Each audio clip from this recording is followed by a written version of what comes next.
नमस्कार. माझ्या मराठी मातीचा लाव ललाटा सटिळा, हिच्या संगाने जागल्या दऱ्या खोऱ्यातील शिळा. अशी मराठी माती, मराठी प्रदेश आणि मराठी माणसाची अस्मिता जागवणारे कविश्रेष्ठ ज्ञानपीठ पुरस्काराने सन्मानित कुसुमाग्रज यांची आज जयंती. हा दिवस मराठी भाषा दिन म्हणून साजरा करण्याची आमची परंपरा. आज त्यानिमित्त आयोजित या कार्यक्रमाद्वारे कविश्रेष्ठ कुसुमाग्रजांना मी विनम्र अभिवादन करते. तसंच मराठी वाचक, लेखक, साहित्यिक आणि सर्व समस्त मराठी प्रेमींना आज मराठी भाषा दिनाच्या मनपूर्वक शुभेच्छा देते. मराठी असे आमुची माय बोली, जरी भिन्न धर्मानुयायी असू, पुरी बाणली बंधुता अंतरंगी, हिच्या एक ताटात आम्ही बसू. हिचे पुत्र आम्ही, हिचे पांग फेडू, वसे आमुच्या मात्र ऋण मंदिरी. जगन्मान्यता हिस अर्पू प्रतापे, हिला बैसवू वैभवाचे शिरी. माधव जुलियनांच्या या ओळींना सार्थ करीत 9व्या शतकापासून ही आपली भाषा आणि हा आपला मराठी भाषेचा अभिमान मराठी मातृभाषा असणाऱ्या सगळ्यांच्या मनात आहे. आणि मराठी भाषा बोलणाऱ्या लोकसंख्येचा विचार केला तर जगातली ही 15व्या क्रमांकाची भाषा आहे, तर भारतातली ही 4थ्या क्रमांकाची अतिशय महत्त्वाची अशी आपली मराठी भाषा आहे. आज प्रश्न आहे ती तिला वैभव शिखरावर ती आहेच. आपल्यासमोर एक आव्हान आहे की तिचं संगोपन आणि संवर्धन आपल्याला करायचं आहे या भाषेचं. त्यासाठी आम्ही किती सज्ज आहोत हे नव्यानं सांगण्याची गरज नाही.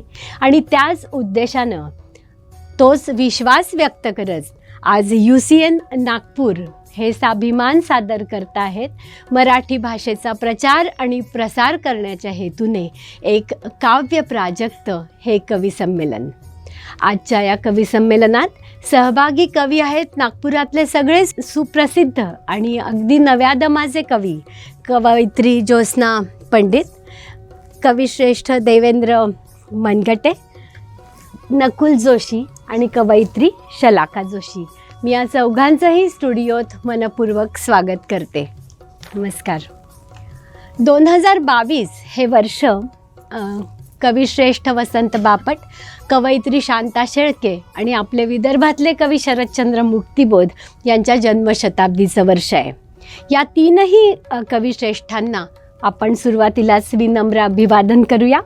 आणि शरदचंद्र मुक्तिबोध आपल्या नागपूरचे म्हणून त्यांच्याच 4 ओळींनी या कार्यक्रमाची मी सुरुवात करते.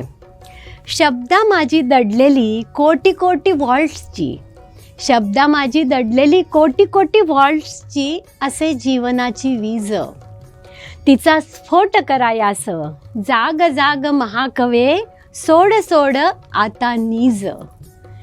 शब्द शब्द शब्दनी, शब्द शब्द शब्दनी, शब्दांचा पडे ढीग, शब्द मोठे अन लहान, दुमदुमते घणघणते, ऐस पीस आगडबंब. नखरेल ऐट बाज, हवे तसे शब्द, खास शब्द टांकसाळ, चाले सदा सर्व काळ, चाले सदा सर्व काळ. शब्द, आशय, प्रतिभा यांचा त्रिवेणी संगम साधून सादर होणारी कविता वाचकांच्या आणि ऐकणाऱ्यांच्या हृदयाला स्पर्श करून जाते. हा आपला सगळ्यांचाच अनुभव असतो. हीच प्रचिती नव्याने घेण्यासाठी आज आम्ही सादर करीत आहोत काव्य प्राजक्त. मी आमंत्रित करते सर्वप्रथम ज्योत्स्ना पंडित यांना. प्रेमाने सगळं नागपूर त्यांना सना म्हणतं. सना पंडित. सना म्हणजे आनंद, ज्यांच्या सहवासात कायम आनंद असतो अशी ही कवयित्री. त्यांचा पहिला काव्यसंग्रह मनवा प्रकाशित झाला तेव्हापासूनच निसर्ग, सत्य आणि वास्तविक मूल्यांना भावप्रवाहात गुंफणारी शब्दरचना सगळ्या वाचकांनी तिची अनुभवली आणि तोच त्यांना नावलौकिक प्राप्त झाला. त्यांचं ललित लेखन असू दे, त्यांचं काव्यसंपदा असू दे, त्याच्यातून भावार्थ जास्त प्रगट होत गेला. निसर्ग माणूस यांचं नातं सांगणाऱ्या भावकविता लगेचच त्यांच्या समर्पण या कविसंग्रहातून प्रकाशित झाल्या आणि त्यात एक विशेषता अशी होती की ते चित्रकाव्य होतं. त्याच्यामुळे ते अधिक प्रभावी ठरलं, वाचकांपर्यंत खूप जास्त प्रभावीपणे ते पोचलं. सना पंडित हे काव्यक्षेत्रातलं एक भारदस्त नाव म्हणून प्रसिद्धीस आलं. म्हणून मी सगळ्यात पहिल्यांदा आमंत्रित करते सना पंडित यांना त्यांची कविता सादर करण्यासाठी. धन्यवाद शुभदाताई. माझी पहिली कविता ज्योत. तुम्हा आम्हा सगळ्यांच्या घरी तेवत असलेली, कुठे ना कुठे प्रत्येकाने आपल्या आयुष्यात पाहिलेलीच असते, तर ती ज्योत. खूप गहन गंभीर विचारात कधी तंद्री लागली कळलंच नाही. खूप गहन गंभीर विचारात कधी तंद्री लागली कळलंच नाही. पाहत राहिले किती किती ते गोजीरवाणं दिसावं, किती किती भारून टाकावं, त्या परिघातच जग हसावं आणि ह्या जडदेहाने तितकंच वशीभूत व्हावं. इतकं इतकं किती, इतकं की कवेत घ्यावी ती इवलीशी ज्योत. लावण्याने ओतप्रोत काय ते कमनीय लहरणं, लहरून लहरून जागेवर फिरणं, तेजाळत राहणं आणि आपल्याच तेजात उजळत राहणं. हे उजळणं कमालीचं आकर्षक. वातीच्या टोकावर गर्भगृह, जिथून ही प्रकटते प्रकाश प्रकाशतो. पेळूशी नाळ जुळते त्याच एका बिंदूवर.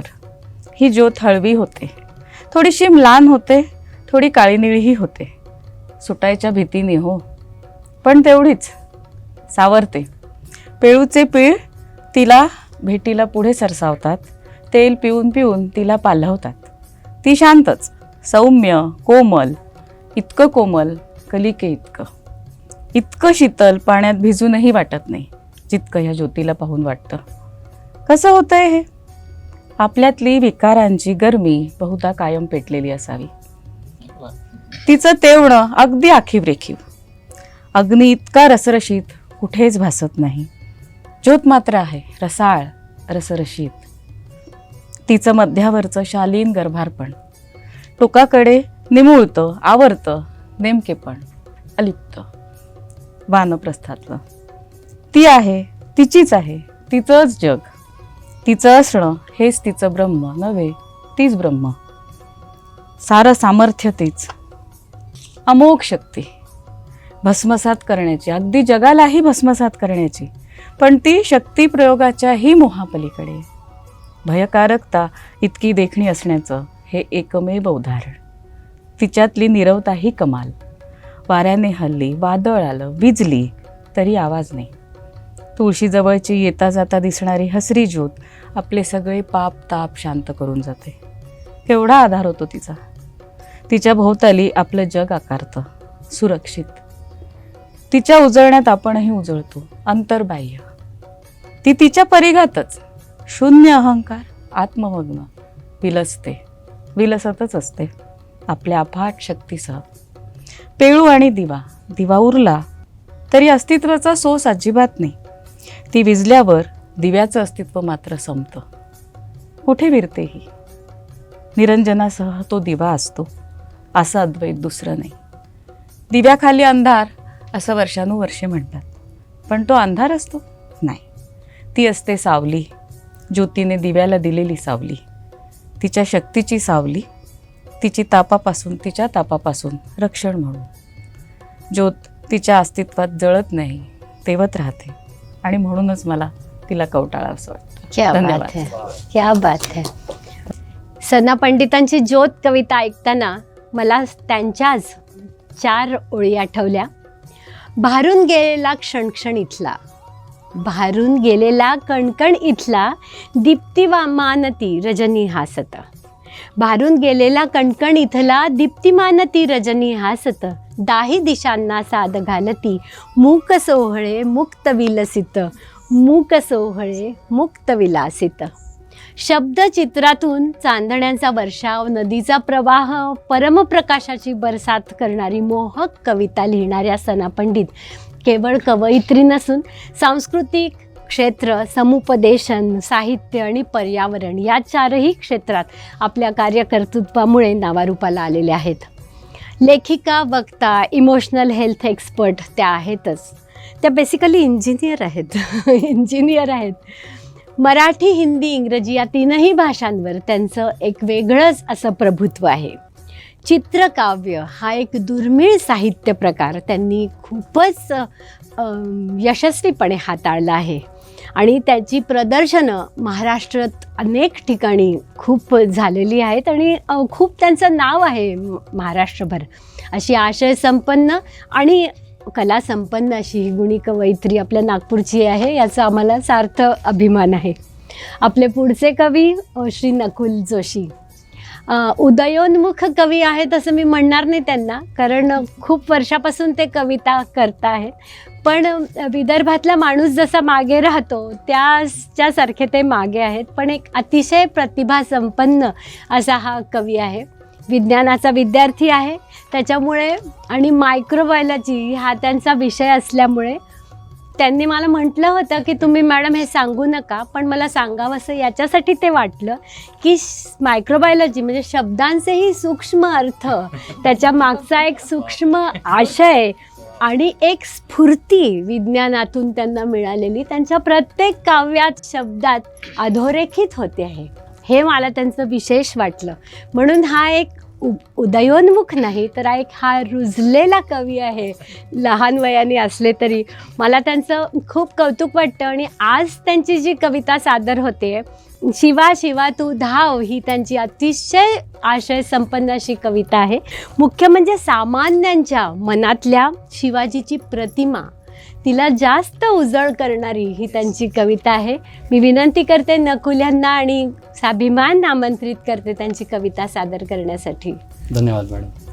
नमस्कार. धाव शिवा तू धाव. धगधगणारी भूमी कणते, धाव शिवा तू धाव, धाव शिवा तू धाव, धाव शिवा तू धाव. छिन्न विछिन्न झाली धरती, रक्त सम्मार्जित ओली माती, जखमा एकूण एक विव्हळती, घेई तयांचा ठाव, धाव शिवा तू धाव, धाव शिवा तू धाव. रात्र रात्र ही काळी रात्र, भयकंपाने थिजली गात्र, एक एक श्वास ठरे क्षणमात्र, उलटून लाव तू डाव, धाव शिवा तू धाव, धाव शिवा तू धाव. हिमालयाचे कडे वितळले, श्वानांनी या जखम चिघळले, मायभूमीवर सूड उगवले, बग भ्याडांचा प्रादुर्भाव, धाव शिवा तू धाव, धाव शिवा तू धाव. सैतानी सुकर थैमान घालती, सैतानी सुकर थैमान घालती, कोस फुलांचे चिरडून नेती, विष विखारी येथ पसरती, घाल वज्राचा तू घाव, धाव शिवा तू धाव, धाव शिवा तू धाव. तुझ्या स्फूर्तीचा सूर्य होऊ दे, तुझ्या स्फूर्तीचा सूर्य होऊ दे, प्रकाश वाटा आम्हा दिसू दे, तुझ्या स्फूर्तीचा सूर्य होऊ दे, प्रकाश वाटा आम्हा दिसू दे. माय भवानी रक्तात भिनू दे, कर वीर रसाचा अंतर्भाव, धाव शिवा तू धाव, धाव शिवा तू धाव. सुराज्याचे स्वप्न पाहिले, सुराज्याचे स्वप्न पाहिले, फुलासारखे प्राण वाहिले, सुराज्याचे स्वप्न पाहिले, फुलासारखे प्राण वाहिले, लहान थोर कुणी न राहिले, कर प्राणांचा शिरकाव, धाव शिवा तू धाव, धाव शिवा तू धाव.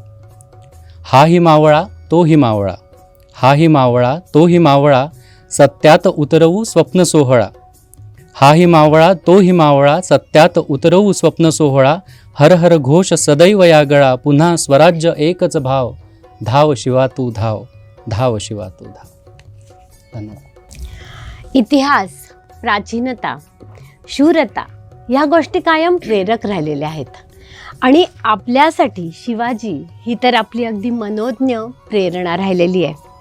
आपल्या पूर्वसुरींनी म्हणजे पूर्व साहित्यिकांनी आपल्यासाठी तेजाची, वीरतेची आणि सन्मानाची एक वाटच दाखवलेली आहे आणि ती कायम प्रेरक राहिलेली आहे. मला म्हणजे मुद्दाम उल्लेख करावासा वाटतो की वसंत बापटांची पण जन्मशताब्दी सुरू आहे. त्यांच्या ज्या ओळी आहेत, गगन सदन तेजोमय, गगन सदन तेजोमय, तिमिर हरुण करुणाकर, दे प्रकाश देई अभय, गगन सदन तेजोमय, छाया तव माया तव, हेच परम पुण्यधाम, वाऱ्यातून ताऱ्यातून वाचले तुझेच नाम, जगजीवन जनन मरण हे तुझेच रूप सदय, गगन सदन तेजोमय, भवमोचन हे लोचन तुझसाठी दोन दिवे, कंठातील स्वर मंजुळ भाव मधुर गीत नवे, सकल शरण मनमोहन सृजन तुझ तुझ विलय, गगन सदन तेजोमय, गगन सदन तेजोमय. मी त्यांच्या ह्या ओळी मुद्दाम आत्ता वाचल्या कारण की शिवाजी हा आपल्यासाठी काय आहे, एक तेजोमय सूर्यानंतरचा गोळा म्हणूनच आपण त्याच्याकडे बघतो आहे. या निमित्ताने वसंत बापटांनाही मी विनम्र अभिवादन करते आपल्या या कार्यक्रमातून.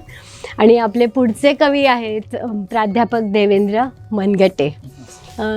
सरांचं पण मी अनेक हस्तलिखितांमध्ये प्रकाशित झालेलं साहित्य दिवाळी अंकांमध्ये ते छान लिहित असतात आणि ते एक काय विद्यार्थी प्रिय प्राध्यापक पण आहेत कमला नेहरू महाविद्यालयात.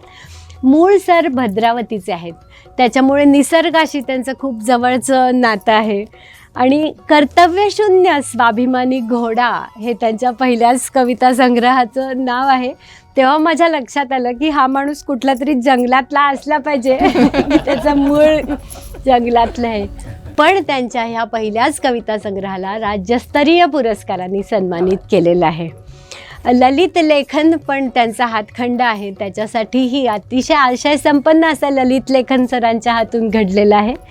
त्यांच्या कवितेला, शब्दांना एक धाडसाची धार आहे. त्यांच्या प्रत्येक कविता म्हणजे अगदी तुझ्यावर जरी त्यांनी लिहिलं तरीसुद्धा त्याच्यात एक वेगळंच धाडस आहे, एक धार आहे धाडसाची.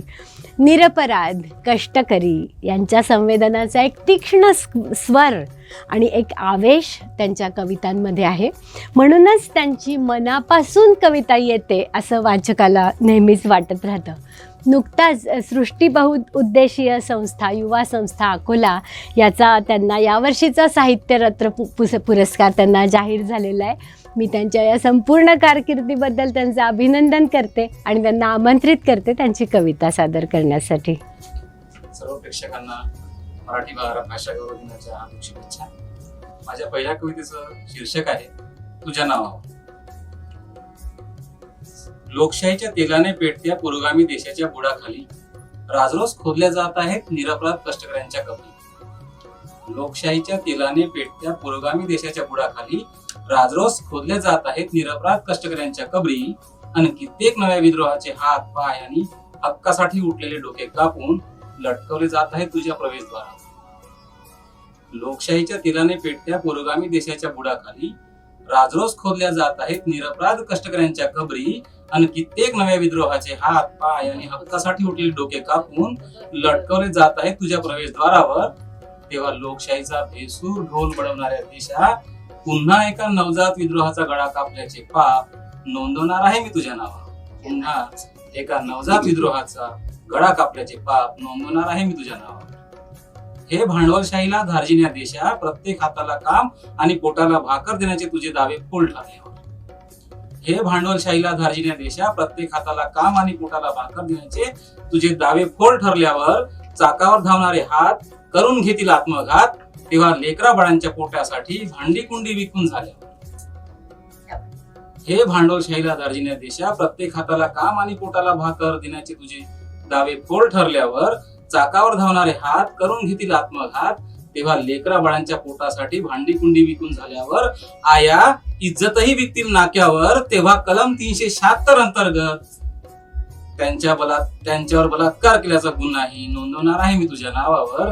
त्यांच्यावर बलात्कार केल्याचा गुन्हाही नोंदवणार आहे मी तुझ्या नावावर. आणि इथली इंच इंच जमीन विकून आणि इथली इंच इंच जमीन विकून तू थोपशील जेव्हा वेठ बिगारी भावी पिढ्यांच्या माथ्यावर, तेव्हा कलम 302 अंतर्गत लोकशाहीचा खून केल्याचा गुन्हाही नोंदवणार आहे मी तुझ्या नावावर.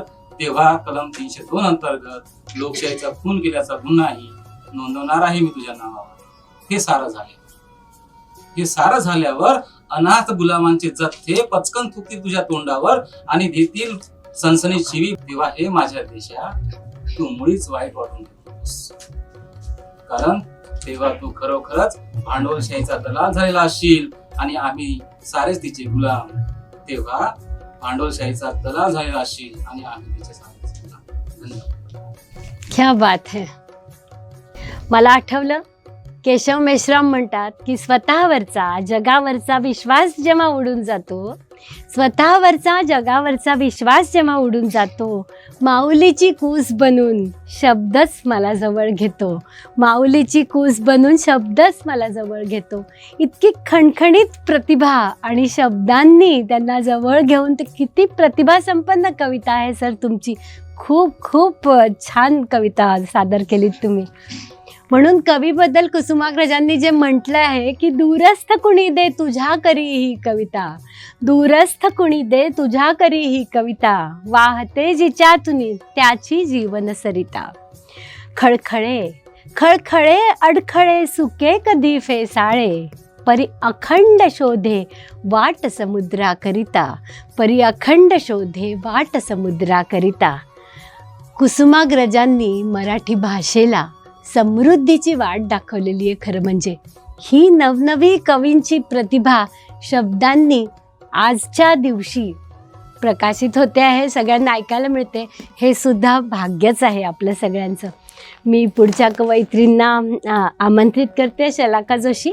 तत्पूर्वी शलाका जोशींबद्दल मला सांगायला हे आवडेल की त्या एक सुप्रसिद्ध सूत्रसंचालक आहेत, कवयित्री आहेत, उद्घोषक आहेत आणि मराठी विषयाच्या त्या प्राध्यापक आहेत. आदिम बाधा नावाचा त्यांचा पहिला काव्यसंग्रह एक प्रकाशित झालेला आहे.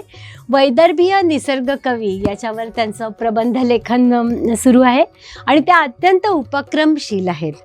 कविता लेख त्यांचे अनेक प्रकाशित आहेत आणि त्या साहित्यिक चळवळीत सध्या सक्रियपणे यशस्वीपणे कार्यरत आहेत. मी त्यांचं आपल्या स्टुडिओत स्वागत करते आणि आमंत्रित करते त्यांना त्यांची कविता सादर करण्यासाठी. धन्यवाद शुभदाताई. उपस्थित सर्व रसिक श्रोत्यांनाही माझा नमस्कार. कविता सादर करते आहे. तू गेल्यावर पैल तिरी रीती रीती मी, तू गेल्यावर पैल तिरी रीती रीती मी, तू गेल्यावर अवघड सारे जगू कशी मी. तू गेल्यावर एक किनारा व्याकुळलेला, तू गेल्यावर एक किनारा व्याकुळलेला, तू गेल्यावर पाठ फिरवितो उन्हाळ वारा, तू गेल्यावर पहा गारठा किती बोचतो, तू गेल्यावर पहाट वारा उगाच छळतो, तू गेल्यावर तूही नसतो, तू गेल्यावर तूही नसतो, नवरते मीही, तू गेल्यावर सख्या कळेना हवे उनका हवी सावली, तू गेल्यावर तुझ्या सुवासे दरवळते मी, तू गेल्यावर तुझ्या सुवासे दरवळते मी, तू गेल्यावर उगाच हसते उगा कधी मग दाटून येई, तू गेल्यावर मौन मौन मी शब्द पोरके, तू गेल्यावर मौन मौन मी शब्द पोरके, तू गेल्यावर अनुवादाला मना आसुसते, तू गेल्यावर अचेत जग हे मला भासते, तू गेल्यावर अचेत जग हे मला भासते, तू गेल्यावर शून्य पोकळी उरी दाटते, तू गेल्यावर किती वादळे उरात माझ्या, तू गेल्यावर किती वादळे उरात माझ्या, तू गेल्यावर कुठे शांतता जीवास आता, तू गेल्यावर किती हुंदके आत दाबते, तू गेल्यावर किती हुंदके आत दाबते, तू गेल्यावर संन्याशा परी उगा वाटते, तू गेल्यावर अवती भवती धुके दाटते, तू गेल्यावर अवती भवती धुके दाटते, तू गेल्यावर कल्लोळाचे ऋतू सोसते, तू गेल्यावर आठवते मज अमृत तुझ्या सहवासाचे, तू गेल्यावर आठवते मज अमृत तुझ्या सहवासाचे, तू गेल्यावर विरह विशाला कसे गिळावे, तू गेल्यावर भलाक फल्लक जीव होतसे, तू गेल्यावर भला कफल्लक जीव होतसे, तू गेल्यावर ना ठोकही हाती ना व्याजही उरते. तू गेल्यावर भावन उरतो, तू गेल्यावर भावन उरतो, कवडी मोलमी मला भासते. तू गेल्यावर भावन उरतो, कवडी मोलमी मला वाटते. तू गेल्यावर कसली बरकत, तू गेल्यावर कसली बरकत, जणू नादारी जीवास येते. तू गेल्यावर तुला बघावे किती वाटते, तू गेल्यावर तुला बघावे किती वाटते. लोभ सुटेना, लोभ सुटेना, मोह सुटेना, तू लव करियेना, मी आभाळाचे दान मागते, मी आभाळाचे दान मागते. धन्यवाद. कुसुमाग्रज एका ठिकाणी म्हणतात की कवितेच्या स्वामित्वाची मुद्रा एकदा कपाळावर बसली म्हणजे माणसाच्या जीवनात एक विचित्र कैफ निर्माण होतो. नेहमीपेक्षा वेगळे आकार, वेगळे रंग सृष्टीत त्याला दिसायला लागतात आणि त्यातूनच जे सुख आणि समाधान मनाला मिळतं त्या चैतन्यातून निर्माण होते नवी कविता. पुन्हा एक कविता, पुन्हा नवी कविता, अशा अनेकानेक कविता अशाच निर्माण होत राहतात. हे मत कुसुमाग्रजांचं आहे. अगदी कमीत कमी शब्दात आभाळा एवढा अर्थ प्रगट करणारा कविता कशा जन्माला येतात याचं रहस्यच जणू कुसुमाग्रजांनी सांगितलं आहे आणि ते आत्ता आपण सगळे अनुभवतोय. विशाल, अनंत, अनादी, बहुरंगी, प्रकाशी, ताररूपी असं अमित वैभव आपल्यापर्यंत हे सगळे कवी कायम पोचवतच असतात. मला याच संदर्भातली एक अनभिज्ञ अशी सनाची कविता आठवते. अनभिज्ञ मी अजूनी जरी, अनभिज्ञ मी अजूनी जरी, ग्वाही असे मजला खरी, जीवनाला बिलगुन माझ्या काळ हा समांतरी. देह माझा राख होतो, देह माझा राख होतो, संपते श्वासोत्तरी, वेचेन मी ते स्मरण धागे इहलोकी थांबुनी. स्नेह क्षण अन स्मरण धागे गुंफुनी उमलेन मी, कुठे कशी अनभिज्ञ, फिरुनी तुला भेटेन मी, फिरुनी तुला भेटेन मी. कवीचा प्रत्येक शब्द, प्रत्येक भावना, प्रत्येक आशय वाचकाला नवं देत असतो. हा नवेपणा कवींनी आपल्याला दिलेली एक संपत्ती आहे, संपदा आहे. मराठी भाषा दिनी मी या सगळ्या कवींचं या गोष्टीसाठी मनपूर्वक अभिनंदन करते आणि त्यांच्याप्रती कृतज्ञता व्यक्त करते. धन्यवाद.